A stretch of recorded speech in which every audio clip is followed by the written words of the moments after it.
दुनिया के सबसे बड़े लोकतंत्र के महापर्व चुनाव में हिस्सा लेने वाली देश की जनता को सर झुका के नमन करना चाहता हूं, उनको बधाई देना चाहता हूं कि आपने दुनिया के सबसे बड़े लोकतंत्र के महापर्व में हिस्सा लिया। आज चुनावों के परिणाम आ रहे हैं और लगभग तस्वीर साफ होती हुई दिख रही है। ये चुनाव कई प्रकार का संदेश दे रहे हैं। एक सबसे बड़ा संदेश इस चुनाव में दिया जा रहा है जनता के द्वारा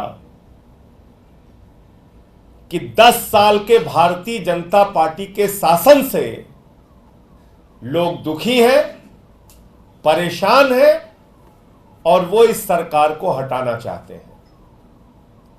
महंगाई से दुखी हैं, बेरोजगारी से दुखी हैं, तानाशाही से दुखी हैं। जिस तरह से इस चुनाव में धन बल का इस्तेमाल किया गया, जिस तरह से इस चुनाव में ईडी तंत्र का इस्तेमाल किया गया, सीबीआई के तंत्र का इस्तेमाल किया गया, इनकम टैक्स के तंत्र का इस्तेमाल किया गया, पुलिस के तंत्र का इस्तेमाल किया गया, सारे विपक्ष को पकड़ पकड़ के जेल में डाला गया। हमारी पार्टी के मुखिया अरविंद केजरीवाल सहित हमारे शिक्षा मंत्री, हमारे स्वास्थ्य मंत्री मनीष सिसोदिया और सत्येंद्र जैन को जेल में डाला गया। पूरे चुनाव को प्रभावित करने की एक गहरी साजिश रची गई।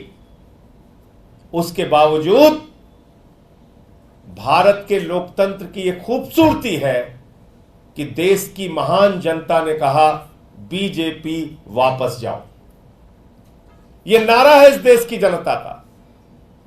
उन्होंने बाबा साहब के संविधान को बचाने के लिए वोट दिया।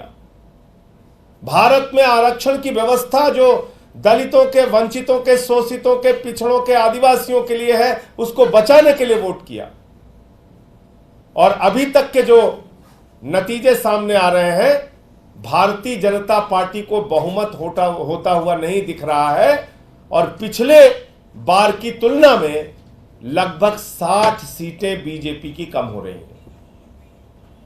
अब जरा सी भी नैतिकता है भारत के प्रधानमंत्री में, जरा सी भी नैतिकता अगर देश के प्रधानमंत्री नरेंद्र मोदी जी में है तो उनको इस्तीफा दे देना चाहिए, क्योंकि उन्होंने तो 400 पार का नारा दिया था।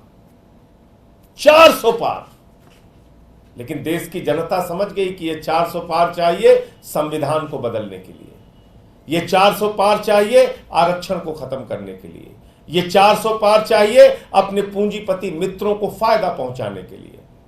और इसलिए देश की जनता ने यह परिणाम दिया है। भारतीय जनता पार्टी के लिए यह बहुत बड़ा सबक है।